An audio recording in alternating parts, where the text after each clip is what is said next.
So, and are we recording, Megan? Yes. All right, starting to seeing folks come on in. See Dale's here. Hey, Dale. Hi, Kristen. Hey, Dr. D. Jen Bader's here. Hi, Jen. Catherine's here. Hey, Catherine. Parshvi's here. Julie's here. Dr. Neil's here. Joanne's here. We have a lot of folks popping in. So for those popping in, Brian Miller's here. Nice to see you, Brian. Brad Senstra's here. Hey, everyone. We've already got 30 people in. So for those of you that are coming in, I love the new etiquette, the new webinar etiquette of in the chat responding to all panelists and attendees. Every single time I say in that drop down, you got to pick and attendees, and people still pick just panelists. If you just pick panelists, then I'm the only one that sees it, which is nice. I like to see you too, but so does everybody else. So if you would, in the chat section, enter where you're from and who you are, just a little greeting. Thank you, Brian. Appreciate that shout out from Chester, Connecticut. Thank you, Maria. Appreciate that shout out from Miami. That's exactly what you do. All panelists and attendees, and people are getting it. So far, only one person is messed up in the all panelist section. But you guys are doing that. Looks great. Thank you. And I'm going to get right into it because when it's just me, we start on time. That's a Fertility Bridge meeting for you. It always starts on time and ends on time. And when it's just me, these are going to be quicker because by limiting myself to 25 minutes, 20 minutes in that window, it stops me from resisting. It stops me from giving into my own temptation of babbling. So for those webinars where I have guests, that's pretty much going to be a live recording of Inside Reproductive Health. It's going to be like the show, but it's just live. And right now we're still keeping them at the time, and I'm just interweaving when it's a webinar of me just giving you marketing education versus when we're talking about other things where I'm not the subject matter expert and I'm bringing in people to be like a live recording of the show. Those are still all going to be Tuesday at 4 Eastern. But we're still getting more and more people registering for these events. So if they keep growing, maybe we'll add another time where this is the webinar date, this is the live Inside Reproductive Health date, one being just me as a subject matter expert talking about actionable tactical things like this versus the sort of live Ask Me Anythings Q&As with the guests that I have on. So if you have questions, go ahead and drop them in the Q&A. I did have some questions ahead of time. Just drop them in the Q&A as we go, and I will try to answer them as we go. If I feel like I'm already going to cover it, I'll let you know. But I'm trying to get us all out of here before 4:30. So if you have a question, just drop it in. And our objectives for today is we're talking about funnels. We're looking at patient acquisition funnels, patient retention funnels, specific focus on the top of the funnel.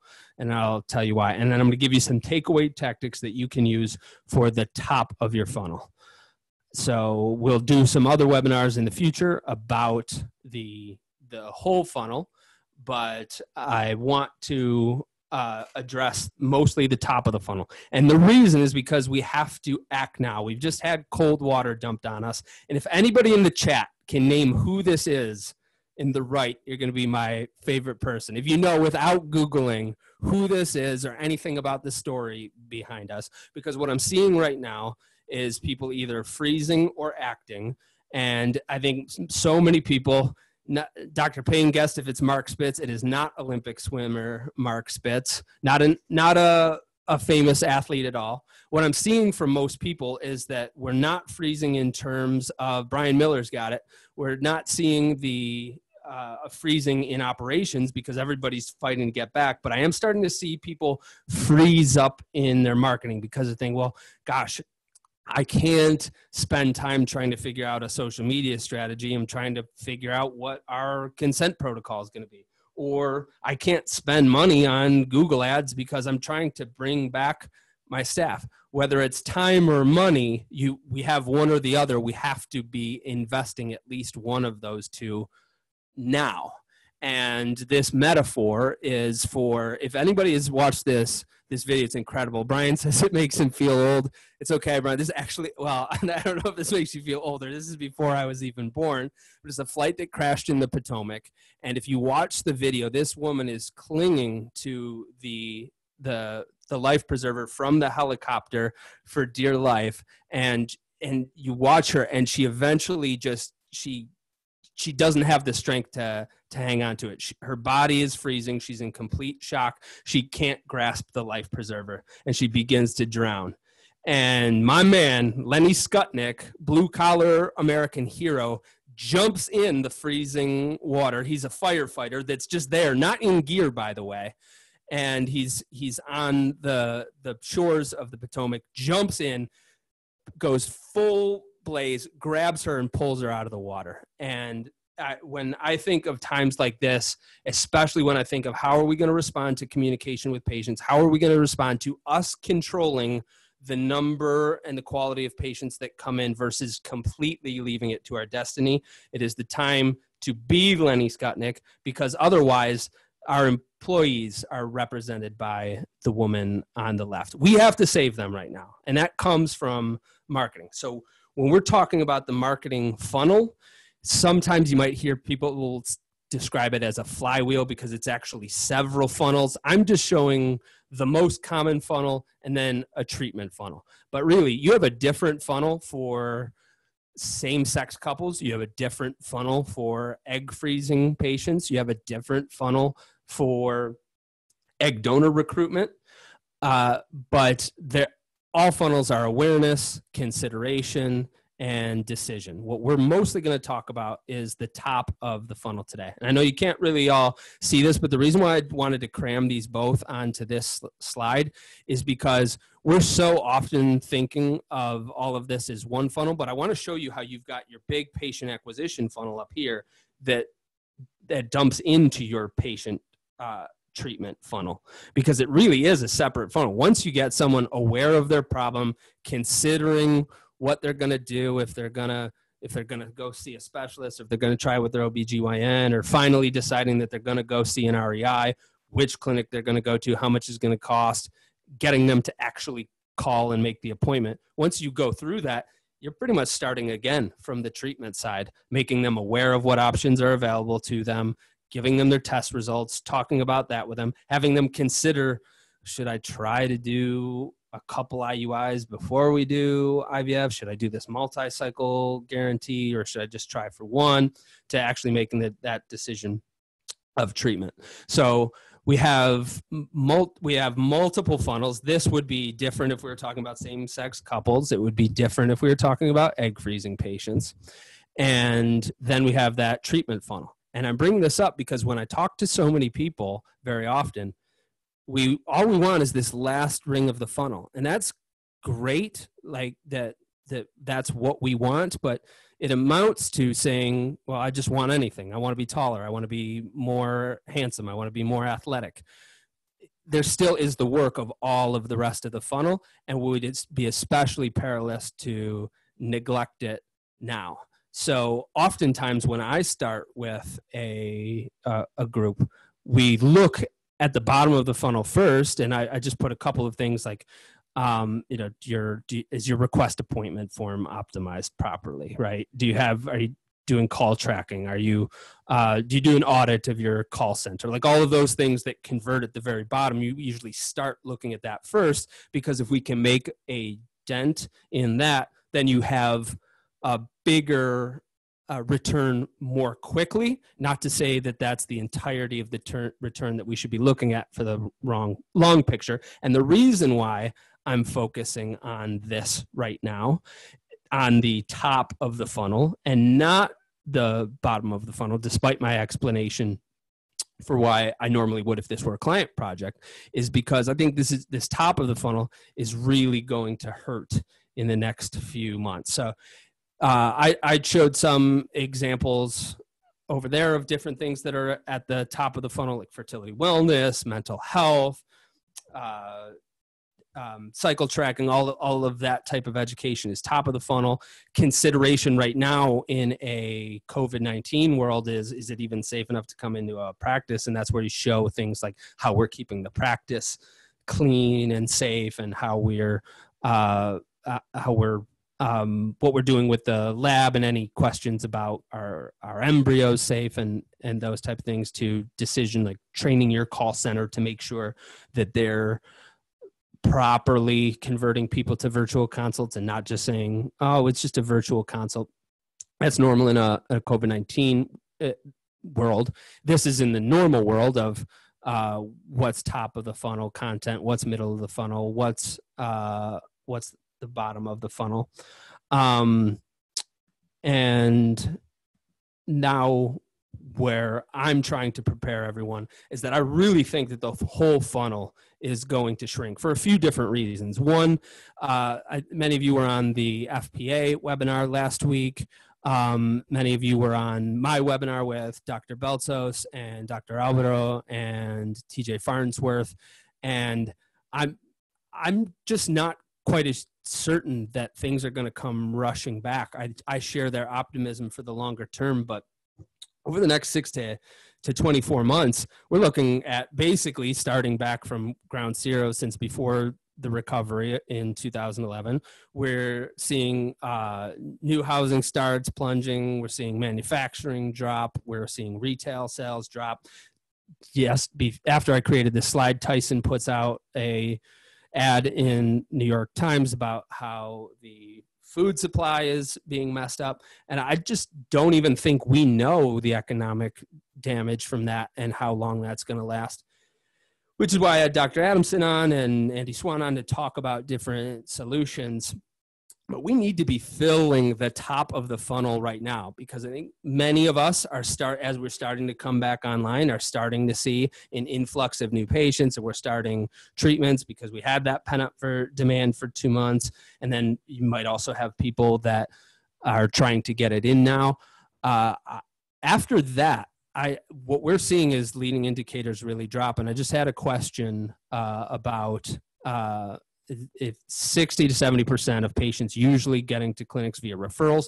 Did we hit an inflection point with the pandemic and change on how we attract and respond to patient preference? For example, will patients look to have more remote virtual consults and try to avoid in-person visits until absolutely necessary? Yes, they already are.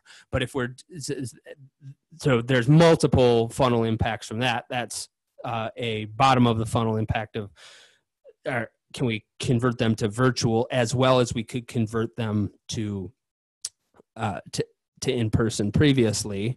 But now we have our top of the funnel being shrinking as well. So normally 60% of a fertility center's patients come from a physician. This is a abstract that we're working on for ASRM. You might have seen this slide in previous webinar I've done, but it's consistent with when we check clients' data as well. So we have 60% of our patients coming from an MD referral not coming this way. So you've probably seen these slides before, where we've got our beginning of the patient journey, where someone starts to notice that they're trying. After about 6 months or so of that, they come 6 months to a year, they come back to visit their OBGYN. The OBGYN either does testing or doesn't. They either do treatment or they don't. Sometimes they do treatment, but they don't test the male partner. And then finally, that treatment, which is essentially that second funnel that I showed you earlier, that second funnel is all happening here. And now this entire layer isn't happening, and this one is still limited of what we can do. So this entire layer is where 60% of our patients are starting to come in at least at the top of our treatment funnel, and where they're entering into our top acquisition funnel, and it's just not happening. So what do we do in the meantime? If we're not having 60% of patients even going into their primary care provider or their OBGYN for the visit that would normally lead to the referral for our practice, where are we going to get them? And that's where we need to start focusing on the things like fertility wellness, COVID-19 and fertility treatments, COVID-19 and pregnancy. the top of the funnel stuff that very often we ignore and are too busy for. And I understand being too busy to do a Facebook Live. I understand being too busy to do a webinar with local OBGYNs in your area. I get it. But if we don't invest in the top of the funnel now, the next 3 to 6 to 12 to 18 months are going to be all the more painful.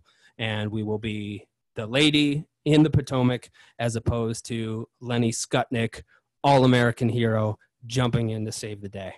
The good news is that this is from the same abstract. This is us asking. So we've asked people, were you referred to your current REI by a physician? 60% say yes, I was referred to my current REI by a physician. But then when we ask them, what is the most important reason you chose a fertility specialist? It's all over the board, but highly concentrated, still an MD referral, a little over 20%. Almost 20% from referred by a friend, and 20% based on location. So there's still a number of different things that are impacting the patient's most influential decision. And now it's time to go all into these. Location is interesting because let's say you're in, I want to try to use a place where I don't have a client, but let's say you're in Portland, for example, and you're drawing people from Washington State. That's normally that might normally be harder to do, but with the temporary lacks that we have in telemedicine, now we're able to take advantage of this factor a little bit more with location. But we're especially able to take advantage of recommendations from friends and family. This is how I made my entry into this field, was on the bet that that was totally underutilized, and there's a better way of doing it from social media, and there still is. So you're starting to figure this out. What we need to pay attention to is the leading indicators. I think you've seen this slide before as well. And it's not totally in the right order, but you get the idea. There's other things to look at before IVF cycles, which is at the top of the iceberg. And when you're starting to think, are we coming back online? What's it like? Take a look at your Google Analytics. Do that first. If you have your goals and conversions set up properly, this is a very large market where we can see that their traffic, if we're looking at last year to this year, isn't really down. It is neither is this one, or neither is this one, but their conversions are.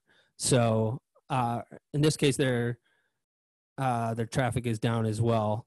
But for most of our clients, what we're seeing is traffic still pretty close. Maybe it's down a little bit, but traffic tends to usually be the same if we're just looking at website traffic. What we're seeing is a decrease in conversions, a decrease in phone calls, and a decrease in request appointment forms. And I guess the plus side to that is that when your inbound leads start to decrease, when your traffic starts to decrease, that means you have to increase the outbound leads. So we have these different folks coming in that normally would be searching for us. Now they're not as much. We have to get that more in, and we have to increase more of that volume. And where I posit that comes from is this number here, the recommendations from a friend or a family member, because you can go through the funnel really quickly, and something like a patient testimonial can hit on multiple levels of the funnel. It could be someone in the consideration stage. It can be someone in the decision stage. If I'm not sure which clinic or which doctor I want to go to, but I see this testimonial and these people really recommend this place. But it can also be at the top of the awareness, meaning I didn't even know that this was something I needed to think about. I just thought my husband and I were having a bit of trouble. I thought we were the only ones, and I certainly didn't know that my former college roommate or my old coworker or a cousin of mine went and saw Dr. Payne or Dr. Magarelli or Dr. Feinberg or whoever it might be. And now we have the opportunity to hit them on all levels of the funnel just through people sharing that experience, which is done through social media. So this slide that I just showed you is an old slide from like a month ago, but the pattern is still mostly remained the same, which is we're still seeing our reach on social media go up because people are at home and they're also more accustomed to just jumping on a live, jumping on a webinar. And now here's the things that you can do, and then we're going to wrap up. So I said it last time when we had the webinar about marketing, is focus on live social media more than you ever have before. Do it until people stop showing up. Just like these webinars. How long am I going to do these live webinars? Once a week? Until you guys stop showing up. Once I start getting 15 people at a webinar, I'll probably just kibosh it. But for as long as we keep growing the audience and then even maintaining to a certain degree after that, I'll keep doing these. And the same is true for the live events. I hear a lot of people saying, well, is one a week too much? Is one a day? That's got to be way too much. Don't decide for your audience. Let the market say yes or no. Once people stop coming, or it's the same 4 people and one of them's your mother, then stop doing the lives. But otherwise, do it on as many topics as you possibly can on the top of the funnel. You can do it for every phase of the funnel, but it's especially useful now for filling this top of the funnel so that we're hurting less in 6 to 12 months, because we need to start getting people to think about the problems that they're facing and thinking about our clinics as a solution, as opposed to just putting it off and not moving down the funnel at all. So do those lives about, in the case of the top of the funnel, about ovulation kits, about optimizing natural fertility, about mental health, post about any kind of fertility wellness, how they can stay healthy, about diet. Make sure you update that content on your website. Run for your ads.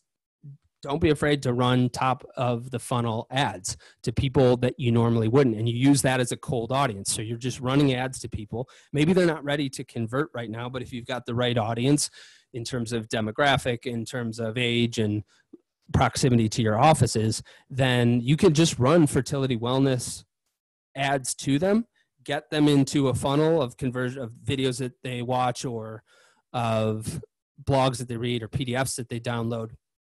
And start with a massive cold audience, and then you can retarget, you can remarket to them later. And so I would encourage people to use some of their advertising budget for that.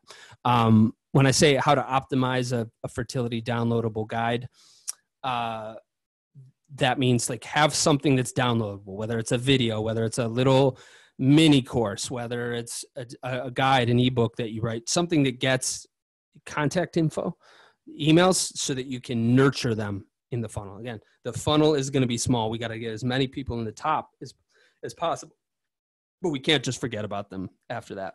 Answer questions about COVID-19 and treatment. And then I had some folks asking me about how do we reach out to OBGYNs right now? This is something we were doing years ago that works, except normally it's a huge pain in the ass. And that's to have referring providers on your program. So if you have a program like Inside Reproductive Health, I invite guests onto that show, and then it usually starts a relationship with them.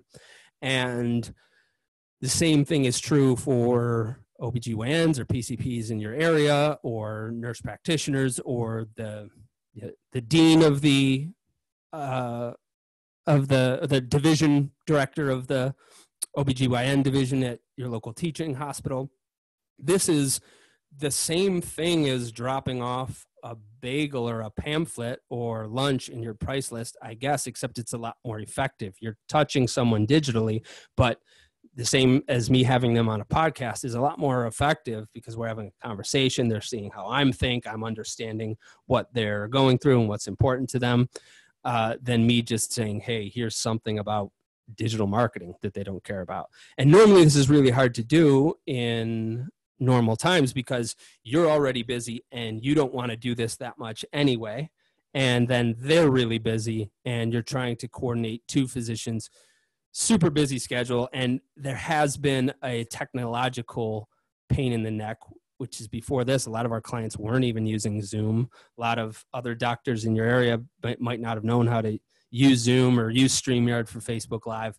Most people have figured it out by now, or they're really trying to. And so this is a good touch point for getting at them. I had people ask like, well, how does this affect telemedicine visits? If we're talking bottom of the funnel, you can still do all of this content about telemedicine visits. But even if you're not talking about telemedicine visits, just you being on a screen and them seeing you on screen and maybe asking a question or two gets them in the habit of converting to a video consult. So some people were saying some people want to wait for the real thing. We'll talk more about that when we do the bottom of the funnel, because I think that just me hearing that indicates that there's a lack of training at some point. That's often reflected in the call center or the reception team, whoever's receiving the patient, where we're saying, yeah, we're just doing telemedicine consults right now. We're doing, we're not going to be doing the real visits for another 6 weeks or so. Telemedicine visits are the real thing. You're doing them a favor by getting them in now, as opposed to having them behind a long wait list. So we'll talk more about that at the when we talk about the bottom of the funnel in that webinar. And then, just put these live, you can repurpose these lives in lots of ways. You can put them on your blog, you can put them on YouTube, you can put them on your website. I had 72 people stay on for the whole time. So thank you guys. This was quick. If anybody wants to drop a quick question, now is the time.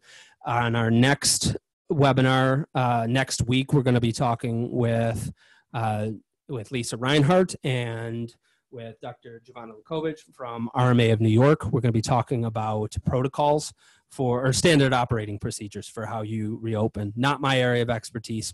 So Lisa and Dr. Lukovic will help us with that. That'll be next Tuesday at 4. And then after that, I will be sprinkling in based on what topics I have, what guests I have, be talking about those webinars versus when we come back, and I will go into the layers of the funnel. If you want help with this, we have a foot in the door offer. It's $600. If your leadership team is serious about this and they'd like to just, walk us through this, help us with our funnel a little bit, give us some ideas, like how would we apply this? We have a $600 foot in the door offer that's on our website on fertilitybridge.com if you'd like some help with this. And if otherwise, thank you all so much for attending. And I look forward to seeing you next week. Thank you, Brian. Be well yourself. And for everybody else that's jumping off, thanks so much for attending. And I appreciate you all sharing this too, because that's why we've had such big attendance. You're welcome, Dr. Payne. Thank you so much. Stay healthy, everyone. Look forward to seeing you next week. Thank you so much for sharing. Thank you, Dr. Lundra. I appreciate that. Thanks, Arya. Thanks, everybody. I really appreciate those kind words, and thanks for sharing. We'll see you next week. Bye-bye.